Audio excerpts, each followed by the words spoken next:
Assalamualaikum warahmatullahi wabarakatuh. Alhamdulillahirabbil alamin wassalatu wassalamu ala asyrafil anbiya'i wal mursalin sayyidina Muhammadin wa ala alihi wa ashabihi ajma'in.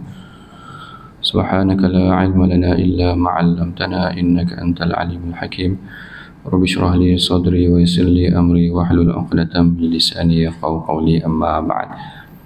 Pertamanya kita panjatkan rasa syukur kehadrat Allah Ta'ala kerana dengan limpah dan kurnianya kita dapat untuk lakukan sedikit perbincangan. Hari ini pengajian kita adalah sekitar fiqh sirah. Fiqh adalah ambil daripada perkataan fiqh. Manakala sirah adalah sirah. Manakala sirah adalah macam mana yang kita tahu tentang sejarah kehidupan Nabi SAW. Sebelum saya masuk tentang fiqh sirah ni dia banyak. Kalau dalam di peringkat universiti sendiri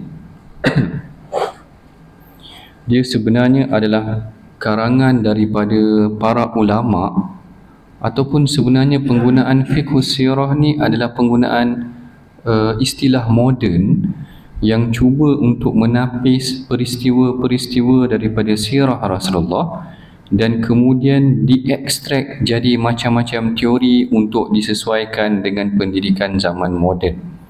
Kalau tuan-puan tengok pada hari ini, macam-macam buku mengenai tentang Rasulullah, bisnes gaya Rasulullah, macam tu kan. Jadi yang ni kita kena teliti betul-betul sejauh mana nas tu bertepatan dengan apa yang mungkin dikehendaki ataupun tidak dikehendaki oleh Rasulullah. Baru-baru ni orang kata ataupun viral juga tentang isu galakan berkahwin pada bulan Syawal, kan? Galakan berkahwin pada bulan Syawal kerana mengambil hadis yang Aisyah dengan Rasulullah berkahwin pada bulan Syawal. Tapi sebenarnya apakah itu yang Rasulullah maksudkan kita kena kahwin bulan Syawal? Kan? Maknanya kalau kita tengok sebenarnya ini fiqh dia. Daripada peristiwa-peristiwa tersebut, sebenarnya bagaimana boleh kita ambil pengajaran dan pelajaran daripada peristiwa tersebut. Sama juga ada isu viral juga baru ni mengenai tentang postmortem. Kalau tuan-puan perasan lah, ada isu yang orang kaitkan sebenarnya postmortem ni berlaku tak pada zaman Rasulullah, kerana ada pandangan yang menyatakan mungkin postmortem ni tak berlaku pada zaman Rasulullah.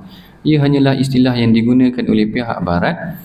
Tapi kalau kita teliti dalam sirah, sebenarnya Rasulullah pernah buat satu proses yang hampir macam postmortem. Dalam satu insiden, Rasulullah hantar Allahumma salli ala sayyidina Muhammad,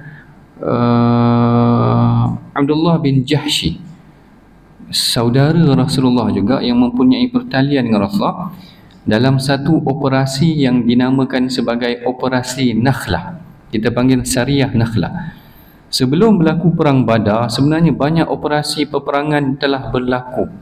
Yang ni kita boleh beri gambaran sebenarnya aktiviti perdagangan Quraisy tu sangat aktif. Dia ekspor dan import dia sangat aktif, sehingga kan Rasulullah boleh banyak lakukan operasi untuk mendapatkan kafilah dagangan tu. Yang ni pun kita kena fahamkan juga, sebab nanti orang akan kata Rasulullah ni sebenarnya dia adalah qati'ut tariq ni macam perompak sebab dia menghalang laluan dagangan Quraisy dan dia cuba dapatkan dagangan Quraisy tu tadi. Situasi dia sebenarnya adalah ketika mana umat Islam berhijrah daripada Mekah ke Madinah, mereka meninggalkan segala aset mereka. Kita boleh bayangkan, maknanya kita tinggalkan rumah kita, macam Israel ambil barang orang-orang Palestin kan. Maknanya dia orang terpaksa keluar daripada rumah mereka, aset-aset mereka diambil, dirampas dan digunakan untuk kepentingan orang lain. Sama juga macam Rasulullah. Suhaib Ar-Rumi antara sahabat yang bisnesnya maju ketika di Mekah. Tapi bila dia nak keluar daripada Mekah, Quraisy kata, dulu kau datang ke Mekah ni tak ada apa-apa bisnes pun. Tapi kami yang majukan bisnes engkau di Mekah ni, kalau engkau nak keluar ikut Muhammad, engkau kena tinggalkan segala aset engkau di Mekah. Jadi dia terpaksa keluar. Mana bila perkara ni diceritakan kepada Rasulullah kata Rabah Suhaib, kalau tak salah saya, maksudnya Rabah ni maknanya beruntunglah Suhaib atas bisnes dia tu, dia tinggalkan barang dagangan dia di Makkah, sekalipun maknanya dia tak beruntung dari aspek fizikal, profit yang dia dapat mungkin tak ada kerana dia terpaksa mula baru balik di Madinah, tapi dia mendapat keuntungan tu di sisi Allah Subhanahu Wa Taala. Jadi sama, bila mana aset-aset ni banyak ditinggalkan, Quraisy guna sebagai barang dagangan mereka, jadi modal untuk mereka berniaga. Benda ni yang cuba diambil semula oleh Rasulullah sallallahu alaihi wasallam. Dia perkara-perkara yang akan kita nilai semula terhadap riwayat-riwayat sirah tersebut, yang mana inilah yang kalau kita tengok aktiviti Rasulullah dalam operasi-operasi yang dilakukan oleh Rasulullah sebelum daripada perang Badar tu tadi, salah satunya nama dia Sariyah Nakhlah. Rasulullah hantar ada Abdullah bin Jahsy bersama dengan 12 orang muhajirin untuk buat satu operasi menghendap ataupun cuba untuk mendapatkan kafilah dagangan Quraisy. Bila sampai ke satu kawasan yang namanya Nakhlah ni tadi, operasi tersebut berlaku dalam bulan Rejab. Bulan Rejab ni maknanya bulan haram, tak boleh melakukan peperangan, tak boleh menyerang kafilah tu. Jadi Abdullah bin Jahsy ni dia teragak-agak. Dia kata, kalau kita tunggu sehari lagi, ada ke barang kalian kita boleh serang? Esok dah habis Rejab. Esok dah habis Rejab, kita boleh serang. Tapi kalau kita tunggu sehari lagi, dibimbangi kafilah ni akan masuk pula ke tanah haram sampai ke Mekah, tak boleh serang. Jadi dia orang berada dalam keadaan dilema. Kalau serang hari ni, mereka berada dalam bulan Rejab, bulan haram, tak boleh berperang. Kalau mereka serang esok, kafilah itu akan masuk ke tanah haram, dah kira sebagai melanggar pula kawasan tanah haram tu, tak boleh serang juga. Akhirnya dia orang buat macam mana? Dia orang decide untuk serang aja. Dia orang decide untuk serang aja, dan ada yang terkorban. Ada orang Quraisy yang terkorban. Akhirnya mereka dapat kafilah dagangan tu, bawa balik ke Madinah. Bila sampai ke Madinah, macam ada proses postmortem. Sebab Rasulullah kata, ma amartukum biqitali fi syahril haram. Rasulullah kata, aku tak pernah suruh engkau ni melakukan serangan dalam bulan haram. Dahlah lakukan serangan dalam bulan haram, dalam bulan yang disucikan itu tadi. Kemudian ada pula yang terkorban. Kemudian ada tawanan lagi. Ada 2 orang tawanan. Kemudian ada kafilah, maknanya harta ghanimah ataupun harta rampasan itu tadi. Jadi Rasulullah kata sebenarnya ini bukan misi dia. Lalu Rasulullah pulang balik. Jadi kalau kita tengok proses tu macam ada proses postmortem. Apa yang dilakukan tu dinilai, disemak semula. Kemudian dia tengok kena tak dengan apa objektif yang sebenarnya Rasulullah SAW nak sampai. Ini sebenarnya saya sekadar bagi muqaddimah mengenai tentang, sebelum ni kita belajar sirah banyak kali dah. Rasulullah lahir bila, apa keadaan Quraisy, bagaimana Rasulullah dilahirkan, ibu Rasulullah meninggal, atuk Rasulullah meninggal, berniaga pula ke negeri Syam. Kahwin usia 25 tahun, kemudian 40 tahun dapat wahyu. Itu normal. Sekarang ni mereka perbincangan moden mula buat secara tematik. Tematik ni maknanya berdasarkan tema. Kalau tadi bisnes, bagaimana Rasulullah menjalankan perniagaan. Jadi ini yang style moden. Fiqh sirah ni juga adalah saya kira metodologi moden dalam menganalisis sirah yang berlaku pada zaman Rasulullah. Boleh off yang belakang ni? Tak salah. Dia adalah analisis moden. Sekarang ni banyak kitab fiqh sirah.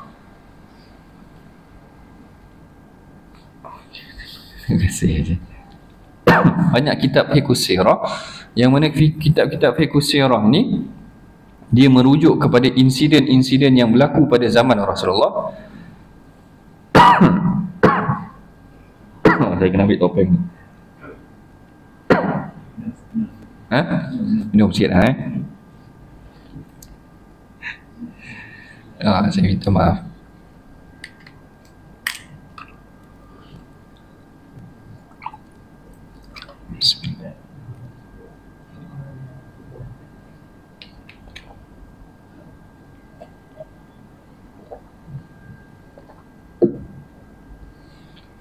Okey. Ambil kepada apa karya moden yang berlaku pada zaman moden hari ini. Okey. Itu tentang fiqhus sirah. Balik kepada perkataan sirah. Sirah ni ambil daripada sara yasiru sayran. Sara ni maksudnya perjalanan. Sara yasiru sayran ni maksudnya macam journey. Perjalanan yang kita perhatikan bagaimana Rasulullah SAW hidup tu tadi. Dan dalam Quran pun ada Allah Ta'ala ceritakan tentang, Allah Ta'ala kata waqala khudha wala takhaf sanu'iduha siratahul ula. Siratahul ula, iaitu Allah Ta'ala akan kembalikan, ataupun perkataan sirah ni menggambarkan kepada keadaan yang asal. Okey, iaitu mengenai tentang perkataan sirah. Kemudian tentang fiqhus sirah adalah kajian tentang pengajaran fiqh yang boleh kita ambil daripada sirah Rasulullah SAW. Yang paling penting sebenarnya perbincangan mukadimah kita pada malam ni adalah nak bincang tentang objektif dulu. Sebelum kita masuk tentang fiqh ataupun fiqhus sirah, kita nak tahu tentang objektif kenapa kita belajar fiqhus sirah ni tadi. Hari ni, yang ni yang kita katakan kajian ataupun bagaimana kita aplikasikan tentang pengajian sirah kita dalam isu moden. Yang ini yang paling penting berdasarkan pemerhatian saya dalam kita mengaji sirah ni. Yang pertamanya adalah dengan sirah Nabi ini kita cuba untuk menangani isu semasa yang ada pada zaman hari ini. Bagaimana kita tengok Rasulullah menangani isu semasa pada zaman Rasulullah, cuba untuk kita apply isunya pada hari ini. Sebagai contoh, tahun 2019 dulu kita ada isu bila mana saya tanya Haji tadi, boleh tak saya bawa slide sebab saya nak tunjukkan 2019 masjid di negeri Perlis anjurkan solat gerhana. Anjurkan solat gerhana. Tiba-tiba ada satu statement daripada seorang peguam. Kalau saya sebut nama peguam ni, tuan-puan kenal tak? Wanita, seorang peguam wanita, agak kontroversial juga. Dia menyatakan seakan-akan solat gerhana ni macam kita sembah bulan. Agak kontroversi sikit statement dia. Keluar surat khabar, keluar berita harian.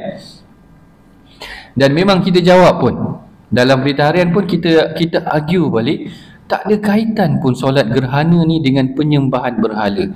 Mereka ambil idea tu adalah daripada nama berhala yang ada pada zaman Rasulullah tu, salah satunya namanya Hubal. Hubal ni dikatakan moon god, Tuhan bulan, ataupun yang dijelma ataupun dimanifestasi daripada berhala tersebutlah Tuhan bulan. Jadi dia beranggapan seakan-akan Rasulullah ni terpengaruh dengan berhala punya pengaruh dahulu, tradisi jahiliah dahulu, lalu dia buat solat gerhana. Yang ini memang kita bantah. Isu ni ada 2019. Kalau saya ada peluang akan datang, boleh tunjukkan Keratan Akbar tu, kita tunjukkan Keratan Akbar bagaimana sampai ada dalam masyarakat kita yang menyangkakan solat gerhana itu adalah solat menyembah bulan. Sedangkan dalam sirah banyak insiden yang menunjukkan Rasulullah berusaha menghancurkan Hubal. Dalam perang Badar, dalam perang Uhud, ketika mana mereka menyerang orang Islam, Abu Sufyan sebagai pemimpin dia kata u'lu Hubal. U'lu Hubal ni maksudnya tinggikan Hubal, kita berjuang untuk Hubal tu tadi. Tetapi Rasulullah SAW balas mereka balik. Rasulullah kata kita meninggikan Allah. Maknanya kalimah yang digunakan adalah Allahu A'la, ataupun lafaz-lafaz yang menyanggah balik idea yang dibawa oleh, ataupun konsep akidah yang dibawa oleh Abu Sufyan tu tadi. Anehnya hari ni ada balik isu tu mengaitkan solat gerhana ni tadi dengan penyembahan berhala. Berlaku juga pada zaman kita.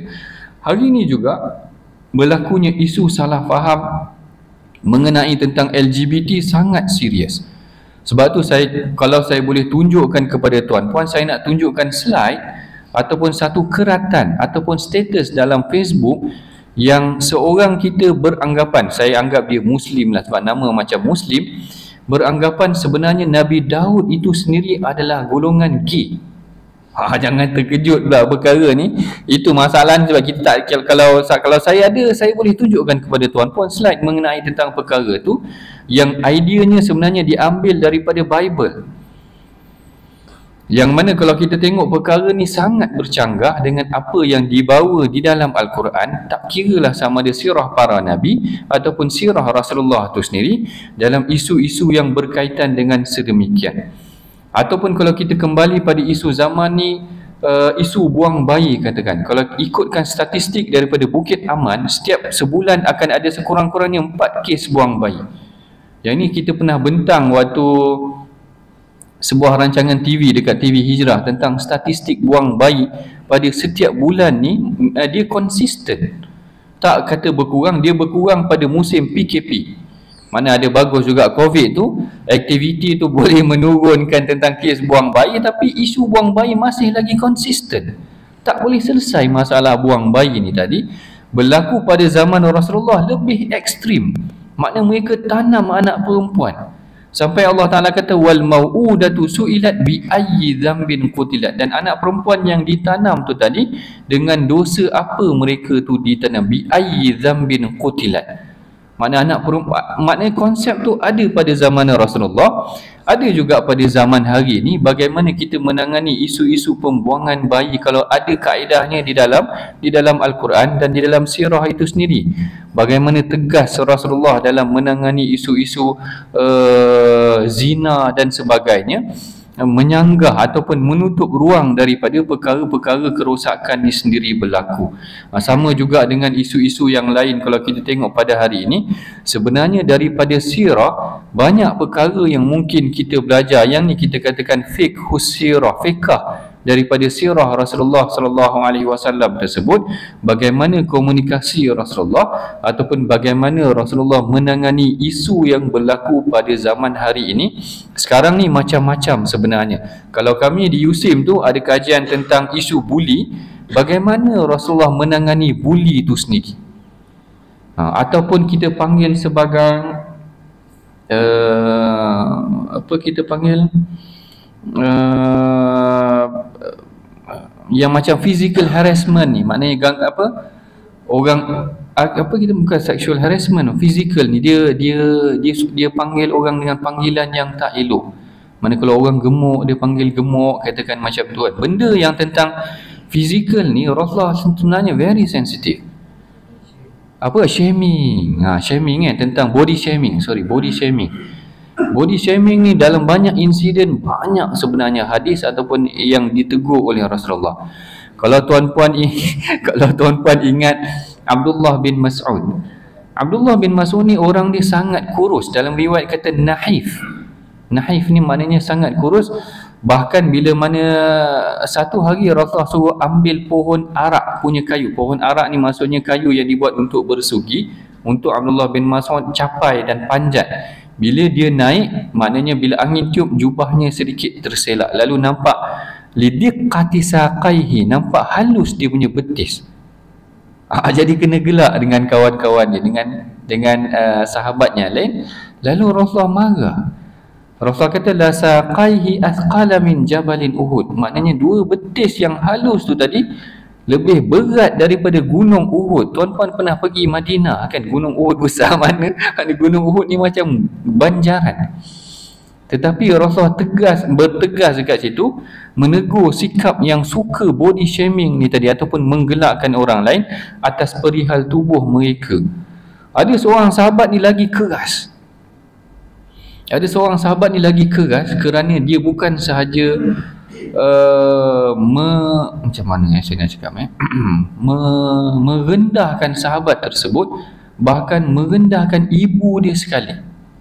Kalau tuan-puan pernah dengar yang hadis seorang sahabat panggil Bilal, ya bena ummas sauda, wahai anak kepada ibu yang hitam. Ini memang ganas lah saya.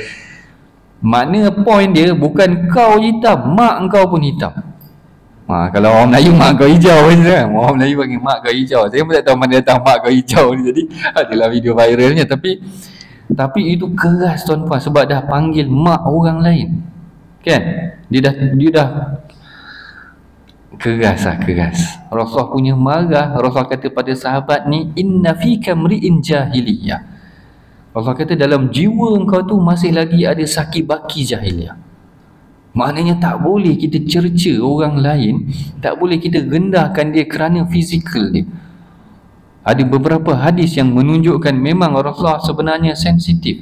Yang ni kita kalau buat dekat USIM pun ada tentang kajian mengenai tentang bagaimana menangani isu buli dari sudut mulutnya, fizikal dan sebagainya, menyakiti orang lain. Maknanya bagaimana kita menangani isu moden, isu yang ada pada zaman hari ini. Contoh tentang viralism. Orang sekarang ni suka viral. Jadi macam mana kita nak tangani, didik masyarakat, bukan semua benda kena viral, kan? Mana semua yang datang semua viral, belum tentu pun betul. Tapi konsep tu ataupun prinsip tu tak ditanamkan dalam jiwa kita sendiri, sampaikan kita pun sendiri mungkin apa benda yang sampai kita pun share dengan orang, dan kita pun tak tahu betul ke tak. Bila orang tanya betul ke tak, aku pun tak tahu kata macam tu. Dia pun, terutama isu politik, lagi banyak orang share yang kita tak tahu juga pasti betul ataupun tidak. Isu-isu yang bagaimana Rasulullah siasat, hampir berlaku peperangan, kes dengan siapa? Bani Mustalik kalau tak silap saya. Ataupun sebelum Bani Mustalik, Rasulullah hantar seorang sahabat Nabi untuk minta ataupun kutip zakat daripada satu kaum di luar Madinah. Kalau tak silap saya Bani Mustalik. Kaum ni, cara dia sambut tetamu adalah dengan pedang.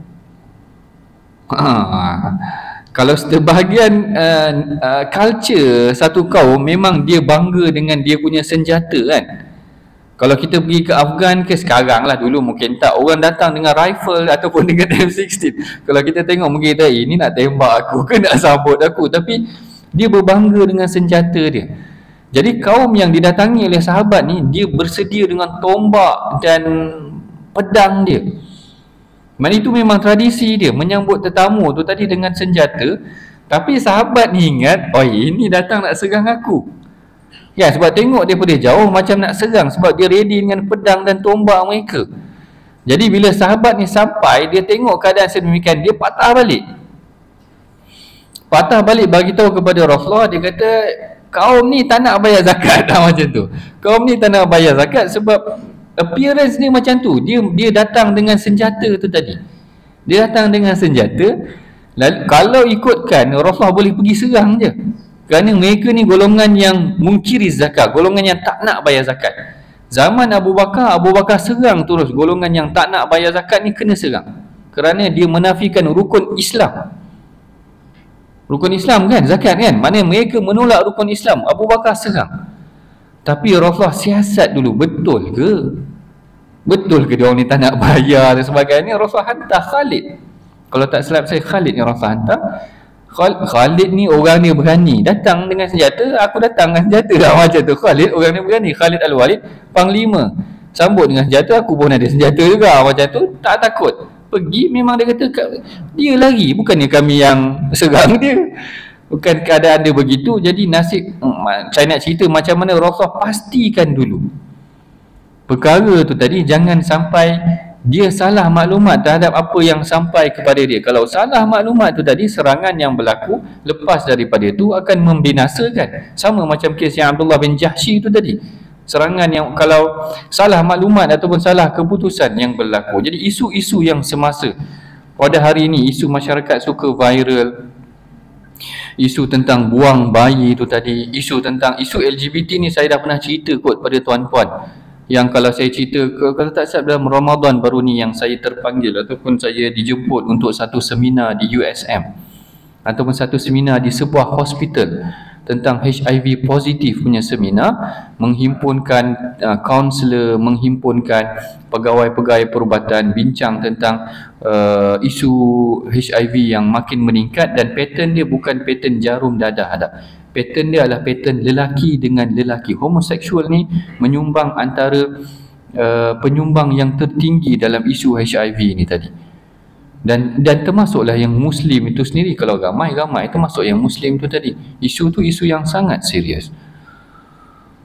Tak habis isu lain, datang isu lain lagi. Jadi kita tengok bagaimana Rasulullah menangani. Ada golongan yang suka ataupun yang lembut ni diusirkan juga oleh Rasulullah kerana bimbang kerosakan tu tadi. Tapi taklah dia tak beri peluang. Kalau kita tengok isu ataupun hadis mengenai tentang seorang lelaki lembut yang ada pada zaman Rasulullah, asalnya Rasulullah menyantuni dia dengan baik. Rasulullah beri dia peluang pekerjaan. Kalau tak silap saya nama dia Ha bulat tu ya ta. Sebutan dia aneh sikit nama dia, tetapi Rasulullah beri dia makan waktu dia datang kepada isteri-isteri Rasulullah, sehinggalah bila dia mendedahkan aurat wanita Taif.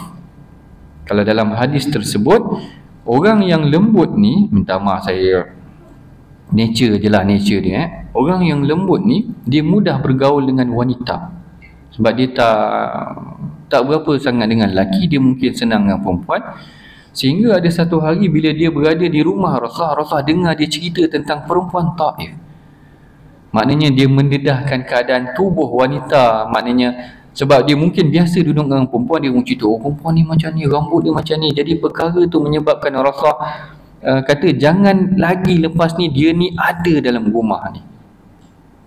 Maknanya ada perkara-perkara yang menyebabkan Rasulullah bersikap tegas dengan golongan yang tertentu atas kerosakan yang mungkin dibawa oleh mereka itu sendiri.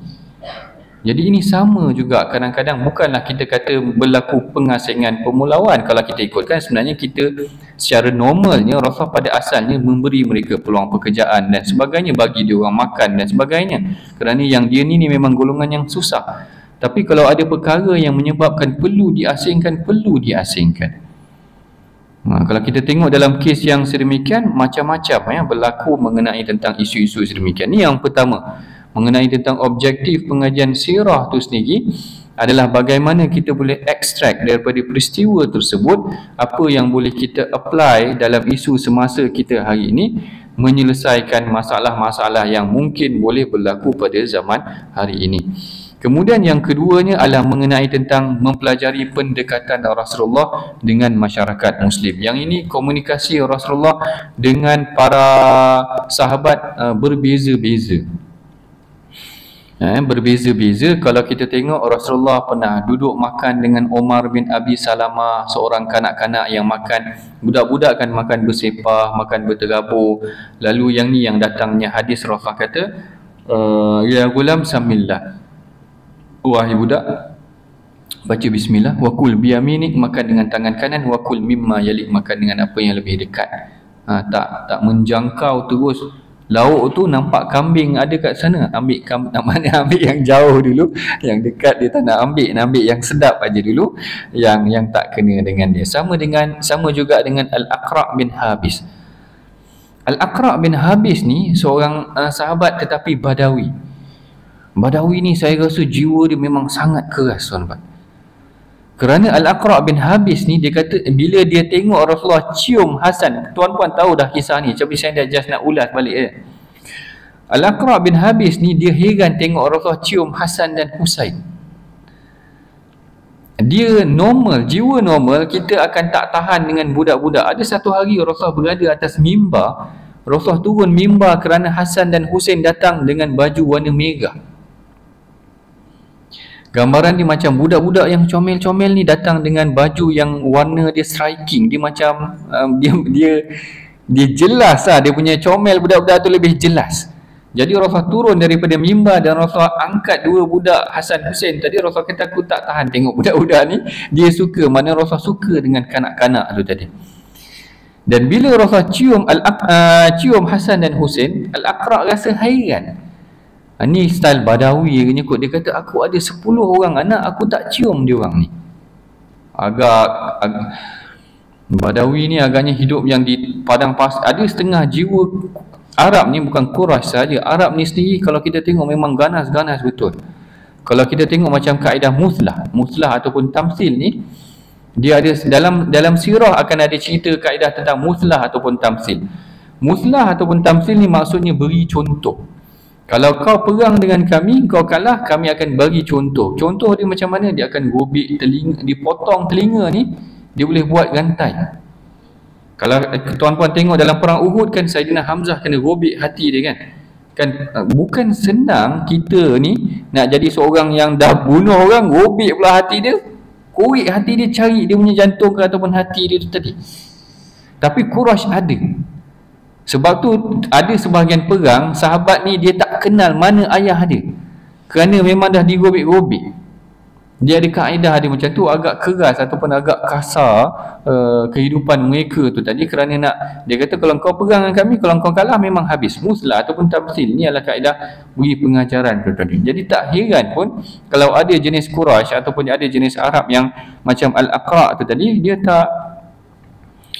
dia tak rapat dengan kanak-kanak sehingga Rasulullah tegur dia. Mana dengan budak-budak ni biasanya kita suka dengan budak-budak. Kan, maknanya dia orang ni dengan jiwa yang bersih tu tadi, walaupun nakal, maknanya kita baik lagi dengan mereka. Bagaimana Rasulullah deal dengan Anas bin Malik, hamba dia tu tadi. Kalau kita hari ni ada orang gaji, bagaimana kita deal, kita tengok Rasulullah suruh tetapi ada kalanya dia ada yang dia bertegas, ada yang Anas kata dia, Rasulullah tak pernah marah aku, Rasulullah tak pernah suruh aku begini dan begini. Kemudian cara Rasulullah deal dengan para sahabat pun macam kita katakan tadi berbeza. Kalau kita tahu, maknanya Saidina Uthman ni sifat dia sangat pemalu. Saidina, yang ni dalam riwayat yang famous, kalau tuan-puan pernah dengar mengenai tentang Aisyah cerita. Aisyah cerita ketika mana dia bersama dengan Rasulullah, ada di rumah bersama dengan Rasulullah. Abu Bakar ista'adzana Abu Bakrin. Abu Bakar minta izin untuk masuk ke rumah. Rasulullah duduk dalam keadaan bersahaja, maknanya menyandar dengan pakaian yang dia ada. Rasulullah duduk dalam keadaan yang bersahaja. Bila datang Umar, Rasulullah pun relax lagi, duduk sandar dalam keadaan yang bersahaja. Tapi bila Osman yang minta izin, Rasulullah betulkan kedudukan dia. Rasulullah betulkan kedudukan dia, dan Rasulullah memperbetulkan pakaian dia, buat kemas sikit. Kemudian baru Rasulullah suruh Osman masuk. Jadi Aisyah perasan. Bila diorang semua dah balik, Aisyah tanya pada Rasulullah. Aisyah kata, tadi ayah aku masuk. Abu Bakar, ayah dia. Abu Bakar masuk, ayah aku masuk, engkau buat relax. Relax macam tu. Relax macam. Kawan dia Abu Bakar lagi muda daripada dia. Abu Bakar lagi muda daripada Rasulullah. Engkau buat relax kan. Bila Umar masuk pun kau buat relax kan. Tapi kenapa bila Osman masuk, engkau betulkan kedudukan kau dan kau betulkan pakaian kau? Lalu Rasulullah kata, Osman ni orang dia sangat pemalu. Kalau aku berada dalam keadaan yang tidak bersedia, dibimbangi Osman tak cerita apa hajatnya yang datang bertemu dengan aku tu tadi. Tengok maknanya cara dia deal dengan setiap orang adalah berbeza. Sama juga macam kita, kalau kita ada employee, kalau kita ada pekerja kita mungkin deal dengan pekerja A dengan pekerja B mungkin sedikit tak sama. Kerana setiap orang tu karakternya berbeza. Setiap orang tu karakternya berbeza. Kalau kita tengok sama juga banyak juga hadis-hadis yang lain ini mengenai tentang sahabat. Ada hadis bagaimana Rasulullah deal dengan makhluk sekeliling. Hadis yang paling popular tentang aninul jaza'. Aninul jaza' ataupun jiza' ni adalah pohon kayu yang menangis. Tuan-puan pernah dengar yang Rasulullah usap turun daripada mimbar tu tadi. Kerana sebelum adanya mimbar, Rasulullah bersandar di sebatang kayu, pohon yang disediakan untuk baginda duduk ataupun bersandar. Tapi lama kelamaan penduduk Madinah buatkan dia mimbar, lalu kayu tu diletakkan di belakang sedikit, tidak digunakan. Apabila Rasulullah berkhutbah, Rasulullah telah mula menggunakan mimbar, sahabat boleh dengar bunyi kanak-kanak yang menangis. Aninul jaza' ni tadi ataupun aninul jiza' ni tadi salah sebuah hadis yang Imam Syafi'i kata hadis yang sangat luar biasa, kerana menggambarkan pokok kayu tunggul lah, istilahnya tunggul. Kalau tunggul pun rasa rindu dengan Rasulullah walaupun ditinggalkan seketika, malu kita dengan Rasulullah, tak ada jiwa sifat rasa kasih dengan Rasulullah. Kan? Maknanya malu lagi teruk daripada tunggul lah, macam tu lah istilah kasar dia, lagi teruk daripada tunggul macam ni. Kalau Rasulullah kena, zaman sekarang ni orang hina Rasulullah, orang ejek Rasulullah, orang tulis macam-macam status, Muhammad ini adalah macam-macam lah, saya malas nak sebut. Orang kata gila wanita ke, ataupun ganas berperang ke, gila kuasa dan sebagainya. Letak macam-macam karikatur, buat kartun yang macam-macam mengenai tentang Rasulullah. Kalau jiwa tak ada rasa sensitivity terhadap perkara tersebut, malu kita dengan tunggul tadi, malu kita dengan tunggul tadi mengenai tentang perkara tersebut. Kalau kita tengok yang ni mengenai tentang beberapa hadis mengenai tentang bagaimana Rasulullah deal dengan para sahabat itu tadi. Ini antara objektif kedua daripada pengajian fiqh sirah tu tadi. Yang pertama adalah mengenai tentang bagaimana kita boleh apply daripada sirah dalam isu-isu semasa yang berlaku pada hari ini. Yang kedua, kita belajar daripada Rasulullah bagaimana kaedah interaksi yang digunakan dengan isteri. Ada sebuah hadis tu saya rasa agak, kita tak boleh, kalau saya lah, saya rasa tak boleh nak terima, bukanlah tak boleh nak terima hadis yang Aisyah tepis pinggan. Tuan-puan mungkin pernah dengar, mungkin tak pernah dengar. Satu hari salah seorang isteri Rasulullah bagi lauk. Kalau tuan-puan mungkin pernah dengar kot.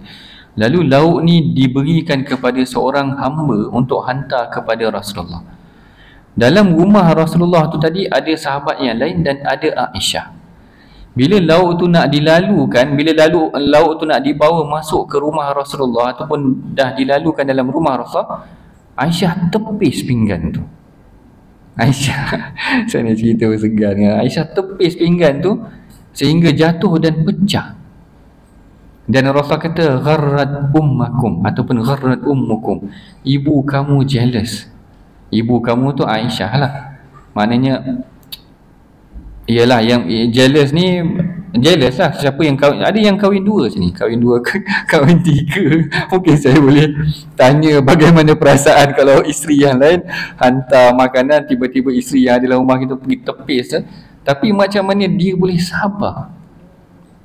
Kan, dalam keadaan ada sahabatnya lain, Rasulullah kata gharrat ummakum, ibu kamu itu cemburu lah, jealous, cemburu. Lalu Rasulullah sendiri yang kutip bekas makanan dan juga yang pecah tu tadi, dan juga makanan-makanan tu tadi. Saya tulis ni dalam 40 hadis mengenai tentang kemuliaan wanita, betapa Rasulullah boleh deal dengan isu yang macam tu dalam keadaan orang ada. Hari ni kalau isu tu ada, memang viral lah tuan-tuan, keluar Facebook terus terus masuk mahkamah dan macam-macam lah isu sekarang ni. Isu dalam rumah tangga Rasulullah macam-macam. Tapi mana saya nak cerita boleh deal ataupun bagaimana Rasulullah tangani isu tersebut. Isu bergaduh, saya dah cerita isu bergaduh tentang Sayyidatina Fatimah dengan Ali yang sedikit berselisih. Kita berhenti isyak ke ada sedikit lepas isyak? Isyak nanti kita berhenti Isyak nanti kita berhenti. Kita isyak dah? Okey. Yang satu hari Rasulullah datang ke rumah Fatimah. Ali tak ada. Saya tak ingat saya dah cerita ke tak tuan-puan. Ali tak ada. Yang bila Ali tak ada, Rasulullah tanya, aina ibnu akhika, mana kau punya sepupu ataupun mana kau punya suami lah istilahnya, mana kau punya anak saudara, mana kau punya suami. Fatimah kata, aku dengan Ali ada masalah sikit. Yang ni yang Abu Turab, yang Rasulullah pun minta sahabat cari kat mana Ali. Lalu Ali dia orang jumpa di masjid. Sayyidina Ali waktu tu baring di masjid sehingga keadaan jubahnya berdebu ataupun dalam keadaan tubuhnya berdebu. Lalu Rasulullah kibas dan Rasulullah kata, kum ya Abu Turab, bangunlah wahai ayah kepada pasir. Daripada situlah Ali ni juga dikenali, selain daripada Abul Hasan, juga dikenali sebagai Abu Turab, ayah kepada pasir, kerana Rasulullah dia macam kaedah Rasulullah pujuk dia, dah lah tu berpasir dah macam tu. Rasulullah pujuk Ali. Rasulullah kata, kum ya Abu Turab, bangunlah wahai ayah kepada pasir. Itu tadi sebenarnya pujukan kepada Sayyidina Ali. Kalau kita tengok mana kat sini normal dia bergaduh ataupun berselisih antara suami dan isteri itu tadi. Tetapi si suami pergi ke masjid untuk mungkin menenangkan jiwanya dan bukan pergi ke Facebook.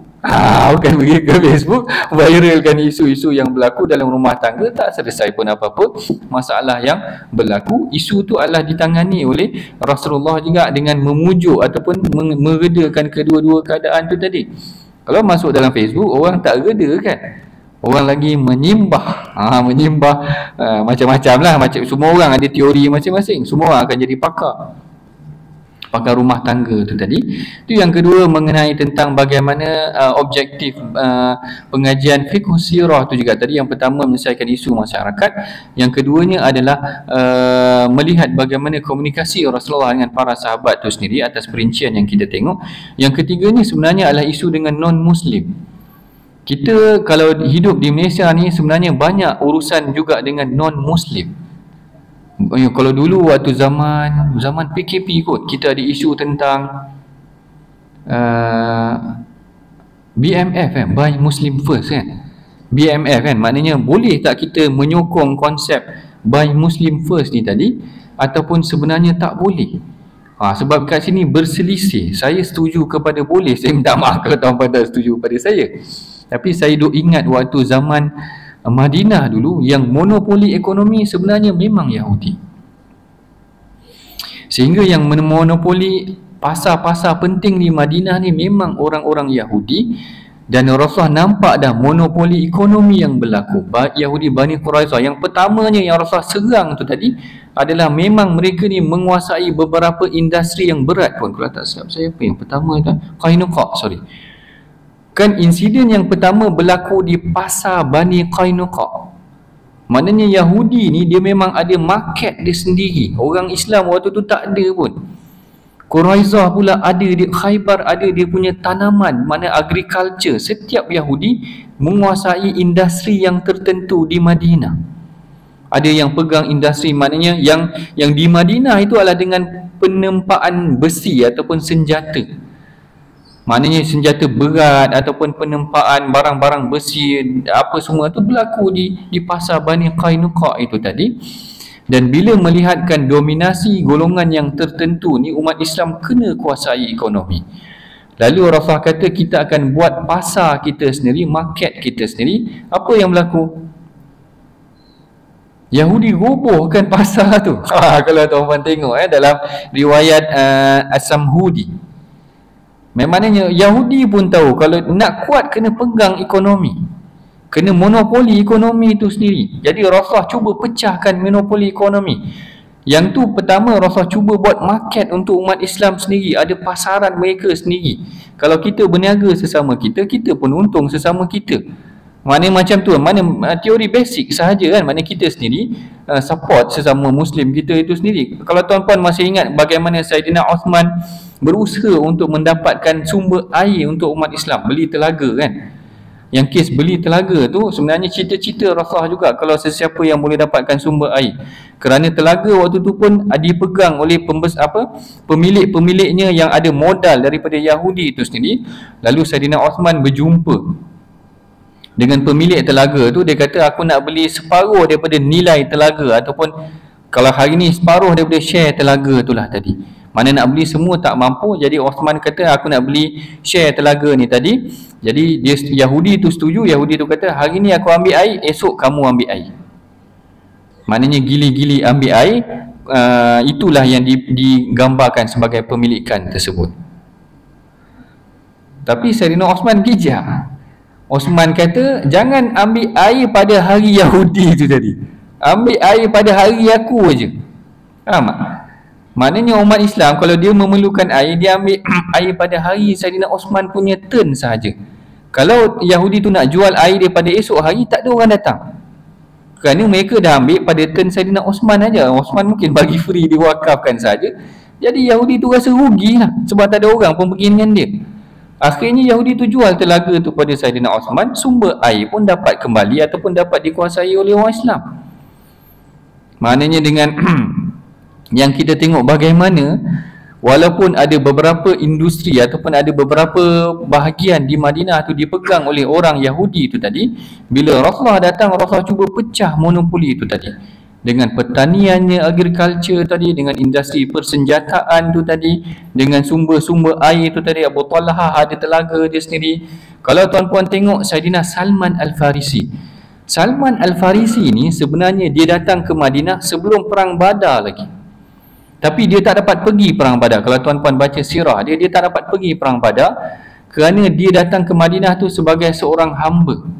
Asalnya dia daripada Parsi kan, dia berminat dengan agama Kristian. Dia kerana dia tengok, dia kata ke ayah dia, agama tu nampak macam lebih baik. Lalu bila dia pergi pada gereja Kristian, lari daripada pembesar Parsi, sedangkan dia dah jadi orang anak kepada orang besar di Parsi, agama pembesar di Parsi itu tadi, pergi untuk faham agama Kristian.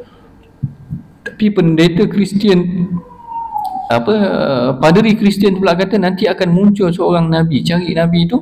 Akhirnya dia tak ada wang pun nak pergi ke Madinah, dan dia menumpang kafilah dagangan dan bersedia untuk jadi hamba. Engkau belilah aku berkhidmat untuk engkau.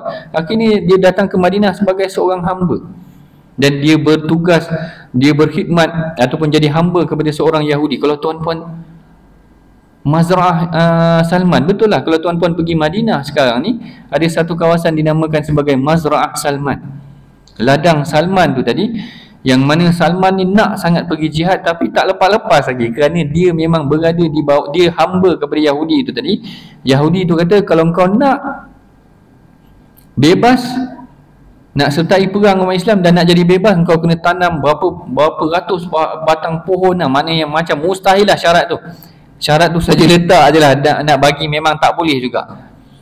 Akhirnya perkara ni bila dapat tahu kepada Rasulullah pakat dengan sahabat sama-sama tanam pohon untuk Salman tu tadi, nak dibebaskan. Saya nak cerita macam mana Yahudi tu dengan penguasaan terhadap tanah pertanian di Madinah dan sebagainya. Tapi akhirnya bila Rasulullah datang, monopoli tu dipecahkan. Sama juga dengan isunya pada hari ini, sepatutnya mana penguasaan ekonomi dikuasai juga oleh umat Islam lah. Maksudnya kalau kita boleh belajar daripada apa yang berlaku pada zaman Rasulullah tu tadi, dia cuba untuk memecahkan monopoli yang berlaku tu tadi. Nak azan dulu ke ataupun sambung terus? Terus 5 minit. 5 minit yang last. Kemudian yang keempat, yang pertama tadi adalah mengenai tentang objektif pengajian fiqh sirah, apa isu yang berlaku pada hari ini. Kita cuba tengok pada zaman Rasulullah bagaimana penyelesaian dia, boleh tak kita aplikasikan pada zaman hari ini. Yang keduanya adalah kita nak melihat bagaimana komunikasi Rasulullah dengan para sahabat. Setiap sahabat tu karakter dia memang berbeza. Rasulullah ni antara orang yang boleh baca karakter sahabat. Bahkan Rasulullah boleh sebut satu-satu. Arhamu ummati bu ummati Abu Bakrin, orang yang paling lembut adalah Abu Bakar. Wa asyaduhum fi amrillahi Umar, orang yang paling tegas adalah Umar. Wa asdaquhum haya Uthman, orang yang paling benar malunya Uthman. Kemudian Rasul kata wa alamuhum bil halali wal haram, orang yang paling tahu tentang halal haram adalah Mu'adz. Wa aqrahum Ubay, orang yang paling tepat bacaannya adalah Sayyidina Ubay. Rasul boleh baca sahabat ni punya karakter. Itu kelebihan dia lah, salah satu kelebihan dia. Jadi kita boleh belajar daripada Rasulullah tentang deal dengan karakter yang tertentu.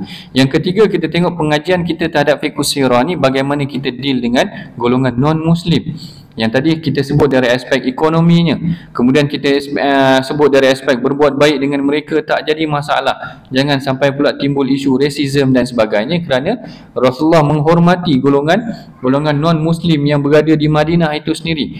Bila ibu ataupun ayah kepada ibu kepada Asma datang untuk bertemu dengan Asma, dia tanya kepada Rasulullah, boleh tak aku buat baik kepada ibu aku? Rasulullah kata kena buat baik kepada ibu engkau sekalipun ibu engkau non-Muslim ketika itu.